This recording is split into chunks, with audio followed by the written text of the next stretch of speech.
Hi, welcome to our group, Echo. So, to start us off, my name is Gary, and I'll be walking you through the basics of this unit. To get into this, we're going to start off with our name, which is Echo, and it's spelled E-K-H-O. So you're probably thinking right now that these kids can't even spell Echo right, but that's not the case. Echo is actually the Greek god of sound. And yeah, so now to get to the layout of this unit, there are 5 main categories we'll be going over. So the 5 main categories are key image, TV production, sidebars, how the portfolio will benefit us later on in our life, and the tools of Google Drive. So the portfolio is a way we organize what we do in this class. The first category we will be going over is key image. Our key image is a folder that contains vital pictures for our brands, website, and overall representing us as a person. Our logos, brands, amp skins, and other significant parts of this class are kept in the key image. So even though you can't see it because it's on a LAN folder, it's a vital important to our class.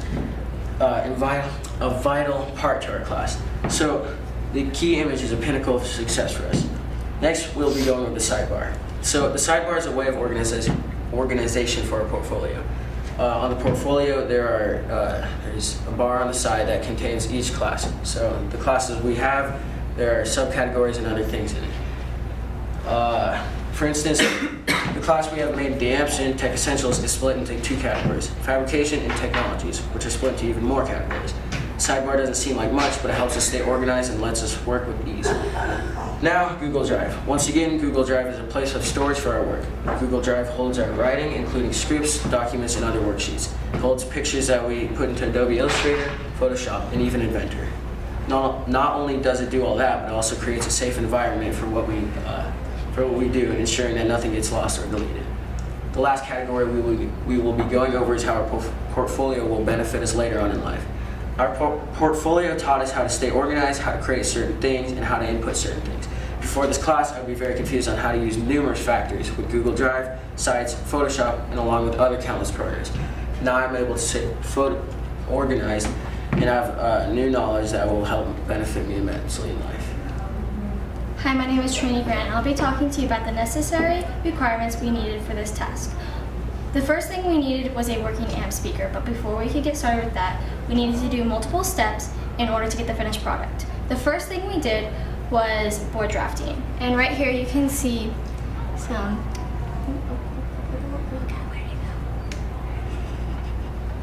I can't do it.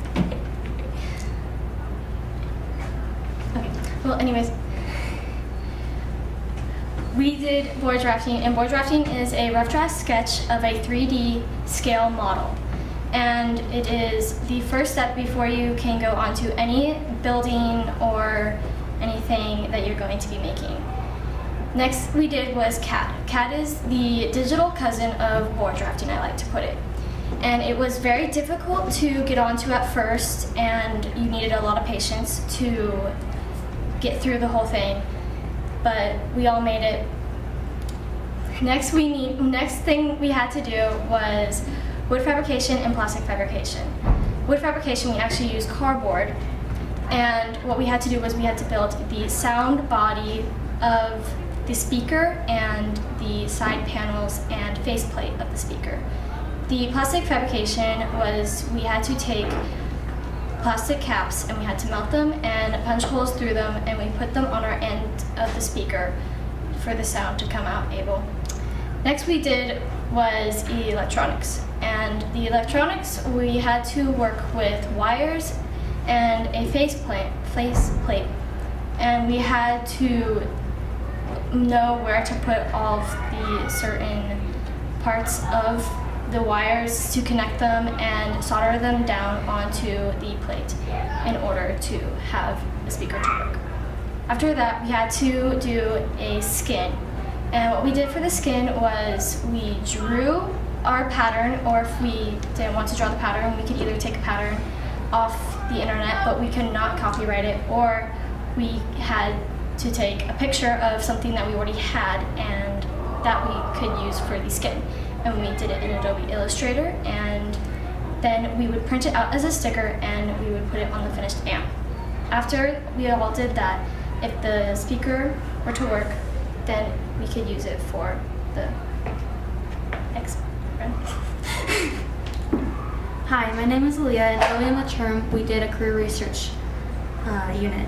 Career research involved personality tests, career tests, and ideal preferred careers. The whole point of it all was to find out our own personality types and leading to what jobs fit your type the best, then picking an actual profession. Most of it was used with Kiersey Matchmaker, a self-assessed personality questionnaire designed to help people better understand themselves.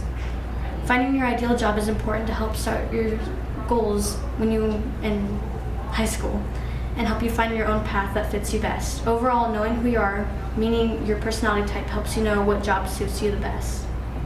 There are 4 main personality types with different subtypes to go with them. There are guardians, idealists, artisans, and rationals. Each one has different characteristics, stressors, and jobs that fit their type best.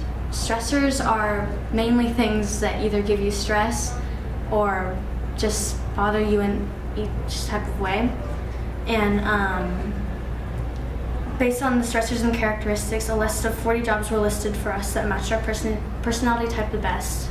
We examined the top 10 on the list and narrowed it down to the best fit for ourselves. After that, we did a few notes and just leading to our favorite one, and that will really help us in the future with knowing who we are. And overall, the career research project helped us a lot for the future. Hi, my name is Tyler Sudgen, and I'm going to be talking about what we want and how do I get there. So first of all, I would like to be a firefighter, and that was like one of my career selections on our Kiersey result that we did earlier in the term. And to get there, I'd like to go to Sierra College and major in the fire science. And what you have to do is, first of all, in high school, you can go through many ROP training courses.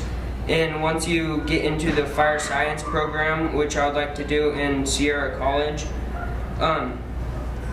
you have to go through many things to where you get all the training courses. And I'd like to graduate with the associate's degree, which you also need the EMT training, which is one of the major parts of becoming a firefighter. And Sierra College isn't a very expensive school, which is a very good preference for me because it's close to home and it's in driving distance where I don't have to pay for board. And so the total cost would be about $1,426 for the term or the year. And so, and firefighter is what I've always wanted to do. And I have family friends that have been firefighters, and it just fits me well. Thank you. My name is Aries Layton, and I'm going to be going over the Howard Hughes Design Thinking Wheel. And this is kind of just what we use to get to where we want it to be. And so it's a 5-step plan. So the first thing is to define the problem or need so that you can figure out where you need to go. The second step that we needed to do was figure out what resources you would need. So for example, for the sound tubes, figure out what resources and the stuff that we needed to build the sound tubes. And the third step is to make the actual plan, which would involve the board drafting in CAD so we can design our sound tube to actually get the thing built. And then step 4 is to execute the plan. So actually go through with all the planning that you did in the board drafting and put it all together. And then the last step is to assess the result and just see if it was where you want it to be and if you like the result. So, thank you.